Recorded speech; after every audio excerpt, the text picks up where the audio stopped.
I'm very happy to introduce Nathan today. Nathan, do you want to give a proper intro to yourself and your business? Sure. So Nathan Lomax, co-founder of Quickfire Digital, an e-commerce specialist agency focused on Shopify and Shopify Plus. As when this airs, we will be one of 31 Shopify Plus partners in the whole of the UK. The agency started on the 1st of June 2017, and very quickly we got to 25 people, over 1 million in turnover, and voted one of the fastest growing agencies in the whole of Europe, which is very exciting indeed.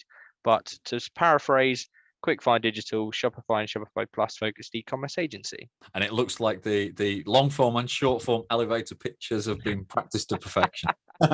Yeah, having to do these a lot at the moment. Out of curiosity as well, I mean, you've got a crew of 25, you're based in the UK. Where are your clients based and what kind of sectors in that e-com space do you tend to work for? Yeah, sure. So they're based all over the UK, more and more so in London and further afield, primarily apparel, cosmetics, beauty, fashion, luxury. Sustainability seems to be quite a hot sector for us at the moment, 5 or 6 clients in that space. But yeah, they are the typical categories we tend to work in. Bizarrely, underwear is the other category. I think that's more about the new biz person than anything else, but which happens to be me. But yeah.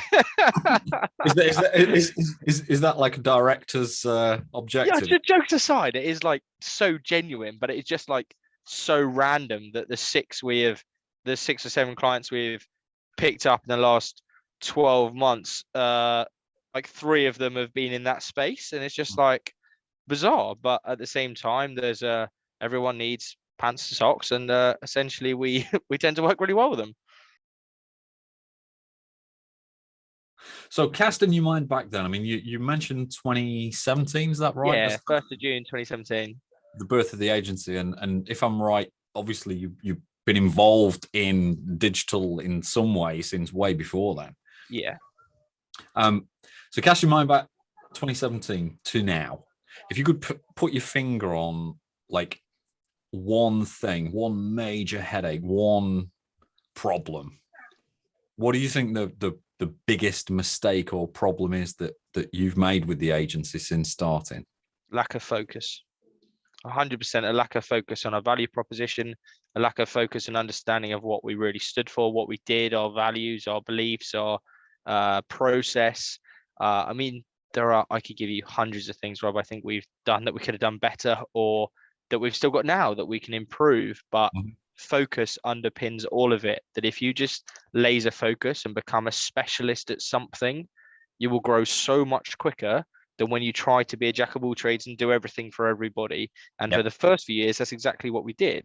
We would try and run PPC campaigns and do some social and dip in here and dip in there and build WordPress websites one day and Shopify websites the next and something else websites the next. And after a while, you can't have consistency across anything. It's really consistent to have a new biz process, really difficult to have a consistent operating process or anything when your proposition changes. Like I change my pants like every day. Just to confirm, every day. So yeah. So essentially it's like, right, how do we just become brilliant at something, and brilliant within a sector? All of a sudden, all your marketing materials niche down, your understanding of a sector, you're reading, you're learning. I mean, the landscape is changing so quickly. To keep on top of it is a nightmare at the best of times. So why not focus on a sector? And we haven't gone so niche to say we're just going to do sustainability within e-commerce, like a hyper niche. I think this year you may see from us more hyper niche content, where we run an event or a seminar or a lunch or whatever it's going to be, focused on a very specific set of people. But at the end of the day, everything we do is around relevance, right? And so when we're trying to get people to an event or to sign up, it's all about making something as relevant as possible. And that, I think, is where agencies fall down. We're the web guys. Okay, well, doing what for who? Or we're the social guys. Okay, well, what platforms on social or what sectors? And Shopify e-commerce has just really given us that focus. All of our lunch and learns for the team, the processes for the team, the onboarding guides, the consultants we work with, everything has now become more focused. Yeah, and I think there's a lot of value in that, because I guess in your early years, you would have found that you were in one, probably misunderstood or misframing the service against the potential client need. And also in that whole commodity space where you're just basically racing to the bottom on pricing, because as far as the client's concerned, you're just another tin pot web agency like any other. Yep. Plus, I would guess structurally within your kind of org structure and your team, I see this a lot with agencies where they kind of cover themselves off as full service, but there's just one person in the team that does a particular thing, one person that does SEO or PPC or Instagram ads or something else. And it creates a real risk and a real linchpin bottleneck situation if you suddenly get more clients coming through the door saying, can you do this thing? It's like, well, we're overloaded. We're going to have to go and hire somebody else. And suddenly the agency gets all these really weird arms and legs that you don't want it to have. Correct. We wanted to avoid an over-reliance on people within the business. The challenge you've got is that there's still an over-reliance on owner-founders. And that's, I guess, an evolution of, okay, we have more than one Shopify developer, we have more than one designer, etc. But what we do have a reliance on is within the leadership team or ownership team, you've got someone that does process systems and finance, and one of them, and you've got an e-commerce strategist that leads e-commerce strategy, and one of them, and a new business growth guy, one of me. And so actually that's the evolution of our agency. And the next steps is, how do we find the next level down of the three of us so that we can start to extract ourselves? Yeah, that kind of makes sense, especially when you're looking at stepping back from the business and allowing it to run itself. It's interesting what you're saying about niching as well. I did I can't remember if it was like an agency summit or whether I did a LinkedIn post or something where I was talking about like hyper niching. For anybody who doesn't know what hyper niching really is, you've got two options. If you think about the service stack in your agency, that could be a niche. Like you guys have picked up doing Shopify. You've picked a platform as a niche. What you haven't necessarily done, from what you mentioned about the type of clients that you serve, is you haven't hyper niched by going, we're Shopify for pants. Exactly right. You're Shopify for quite a few different sectors, but you're still getting recognition as being the go-to guys for that Shopify service. Yeah, and I think now we will hyper niche in service, so we will now become almost Shopify Plus. Mm-hmm. We might hyper niche in terms of offering to become more retained. Rather than project-based. We'll still do some project-based stuff, but that's probably 20% of what we do. And then I think, like you say, it's probably time we'll then hyper niche into a number of categories. So we won't do every category. We'll probably do 3 or 4 to say, you know what, if you're in apparel, if you're in fashion, if you're in beauty, I mean, that still leaves you a pretty broad spectrum, right? But sustainability, then we're your guys. How did it feel? I mean, what was the paradigm shift when you started to focus? How did it feel to you and the founders to actually start to crack that nut and get that focus in place from where you were before to that sense of stability? Terrifying. I think it's very easy for me to sit here now and say it's the best thing we've ever done. And in hindsight, it's a wonderful thing. And it is the best thing we've ever done. But at the time, when you're going through that journey and you're saying you just do Shopify, and then someone brings a 20K WordPress lead to your door, and you're like, now what? I've got to pay the bills and keep the lights on and everything else. So don't think, listening to this, that we've got it all and we just, like, it didn't work like as smoothly as it may seem. So to start with, you market yourselves as the Shopify guys in our case, and you start to be more fussy in that lead. You have to have a really strong pipeline to be able to do that. But we just said, look, we are the Shopify guys and we will say no to other things. Sure enough, that was tested within about 4 weeks when someone comes with a massive WordPress project, and suddenly you're like, by the way, we do that. And so we ended up pitching for that, and we win that, and that kept some revenue in the agency. And so it wasn't just a cold turkey from tomorrow, we don't do that anymore. Yeah. We just phased it out over time. Same with IT. We used to do IT support and business, and we still do. We still have some contracts doing that. But we say, okay, for new business coming in, this is our focus. We have to be known for something. The website has to talk about something. Our marketing materials have to relate to something. So that will be e-commerce and that will be Shopify. the kind of sticking point, if you like, was getting the Shopify Plus certification. For us to play at the enterprise level with the big boys and to be one of 31 in the UK, we desperately needed that certification to rubber stamp that this was the right thing to do from a profile point of view. And in the last few weeks, we've got that. So now we can start to really speak from a point of authority. What we were finding is we were getting these opportunities. We were getting to compete against 3 agencies in the final, and 2 were Plus certified and we weren't. And that would always be our stigma. They're like, we love you guys. We think you're the right fit. You're more agile than the others, blah, blah, blah. But they have that and you don't. And that just gives us this risk. So how do we de-risk that decision making to be like, okay, tick, tick, tick. Oh, and they've got that tick. So yeah, I think looking back now, the best thing we've done when you look at consistency of process, the improvement of quality going out the agency, the improvement of consistent revenue coming into the agency. Now, has that been due to the service or the process change in terms of revenue recognition, in terms of, that the invoicing terms, et cetera, et cetera. There's been lots of moving parts that have happened at the same time that have all come together to create where we sit today, which is a very healthy and happy agency indeed. So time frame wise, you I assume had some kind of board meeting and you went, this isn't right. The agency 2017, 2018, whenever it was, the agency doesn't feel right. We're too scattergun. Things are all over the place. It's affecting the team. It's affecting productivity, profitability. You sat down and you worked out that you wanted to kind of niche down, pick a thing, focus. What kind of time frame and what kind of basic step process did you go through? I know you kind of alluded to it there, but was that more a mindset thing of going, okay, well, behind closed doors we might say yes to this gig or that gig or this client or that client, but ultimately we've just got to put blinkers on and get on with it? Was it quite a lengthy if I'm honest, it was by accident. It started by accident in that just pre-pandemic, we were just about to hyper niche or niche into tourism and hospitality. It was hospitality or e-commerce. We profiled our client base. We worked out which projects the team enjoyed most, we enjoyed most. We thought we were getting the best results for, and hospitality was one sector and e-commerce was the other. And for whatever reason, still unknown to this day, we chose e-commerce. And one went like that and one went like that. And we were very lucky that we were on the right bus and we went in the direction we were hoping to go in. But a lot of that is down to good fortune. In hindsight, I speak to a lot of different agency founders, owners, business mentors, consultants. Sometimes people would argue that's a challenge in terms of too many voices or opinions. But I personally believe that you can once you've heard, you can cherry pick the bits you want to implement. So I'm always going out for lunches and dinners with fellow agency founders. The plus equals minus model, people that are starting out, people that are similar size to us, 1 to 2 mil, and people further on.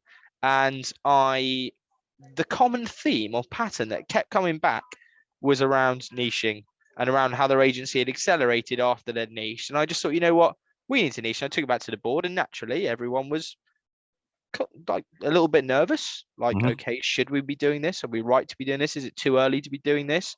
What might this mean for some of our existing clients, etc.?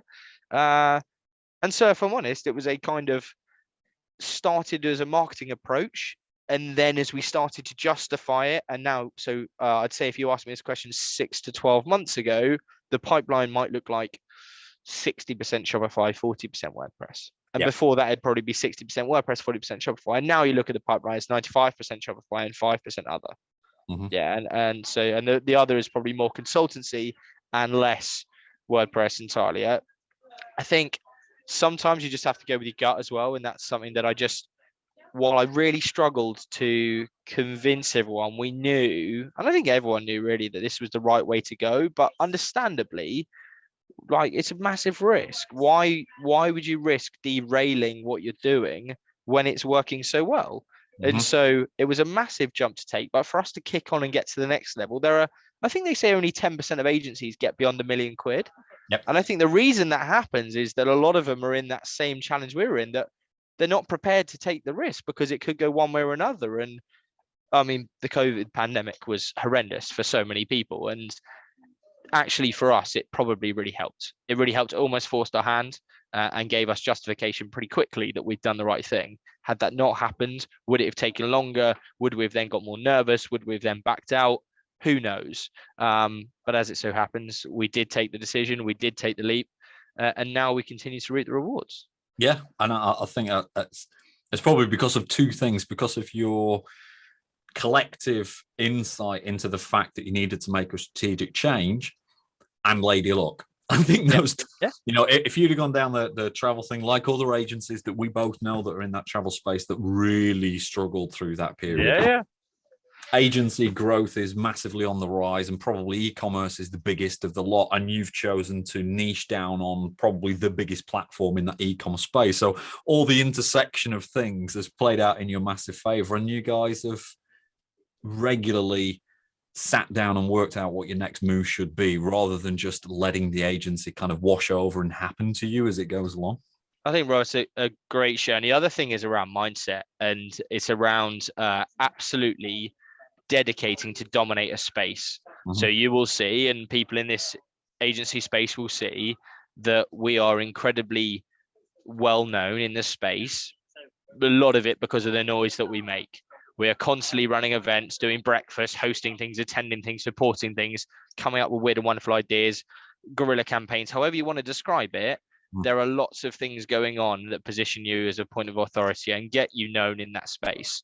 Yep. And that is something that I implore any of you listening to this that think, oh, you know what, I'd love to niche in a particular service stack or sector. Let's say it's Squarespace is your platform of choice. And I was having a chat with a Squarespace agency the other day, and I was just having a friendly chat, and I just said, look, the best thing that I could advise you to do is partner with Squarespace, or get in touch with Squarespace, or run a Squarespace meetup, or you just have to live and breathe Squarespace. And for us, it was no different. We have to live and breathe e-commerce. Everything we do, everything we talk about, everything we think about has to be e-commerce, has to be Shopify. Sure enough, you build a relationship with Shopify, as we did. We started running webinars with the head of Shopify, EMEA. That positioned us as a point of authority. We ran a best-in-class e-commerce report for 2022. We had some massive partners get involved. Shopify then hosted it globally, and we ran a massive webinar, all because of our absolute persistence and dedication to that topic and that topic alone. We weren't trying to do everything. We just doubled down on that, and we're relentless until we got there. Cast your mind back then. And I know, you know, we all talk about hindsight being an incredible thing. But if you could have done that startup agency, you know, when you were smaller and probably a little bit greener and a little bit unsure, if you could go back in a time machine and give yourself a piece of advice, what would it be? I can guess what it would be, but what advice would you give yourself to avoid some of the challenges that you've had along the way since? I think be more confident would be one of them. There's a lot of the times we haven't done something or made decisions based on the fact that we're not sure, and we don't commit to it. So be more confident, I think, is something that when we have done something and we've all committed to it as a founders team and as a business, 9 times out of 10 we've come out smelling of roses. Has been absolutely fantastic. But so many times we've procrastinated and haven't done it because of that fear of what if this happens, what if that happens, etc. Yeah. So be more confident, believe in yourselves. There's 3 very capable individuals behind this business and a leadership team, and then another 25 very capable employees. We must back ourselves more. What else would I say in hindsight? Not being afraid to ask for help is something that I encourage anyone. We have been very good at this. I think that many agencies aren't very good at this in terms of, I don't know if it's ego or what, but you set up your own business and you think you've got all the answers and you don't ask for help, and you try and retread the path that's been trodden a million times. But for some bizarre reason, you feel like your agency is super unique. Like, without sounding horrible, it's not. Okay, you run an email marketing agency. Newsflash, there's been loads of others.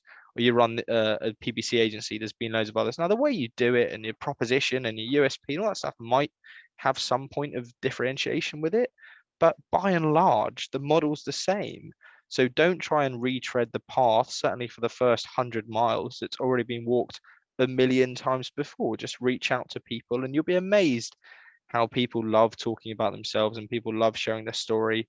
Like, you will easily get people to come back and say, yeah, this is what we did. I hope it can help. It's a really collaborative community once you get into it. But it's those people that look at the agency community from afar and think, oh, okay, they're all our competitors. I'm not going to get involved. I'm not going to communicate. I'm not going to have conversations. That's those that don't tend to grow as well as they could, because they're putting up invisible barriers which stop them growing. Yeah, I love that. And ultimately, an agency is just another business. I think one of the regular challenges that I see is you don't know what you don't know. You know, assuming that you know what you're doing, or assuming that you don't need to ask for help, can be a massive risk. And a couple of years down the line, you might find that you're, heading off in a direction that you really didn't want to head off in, because you didn't seek peer support. And as you say, actually having relationships with potential competitors, learning to collaborate, or at least sharing ideas, because we're all human at the end of the day.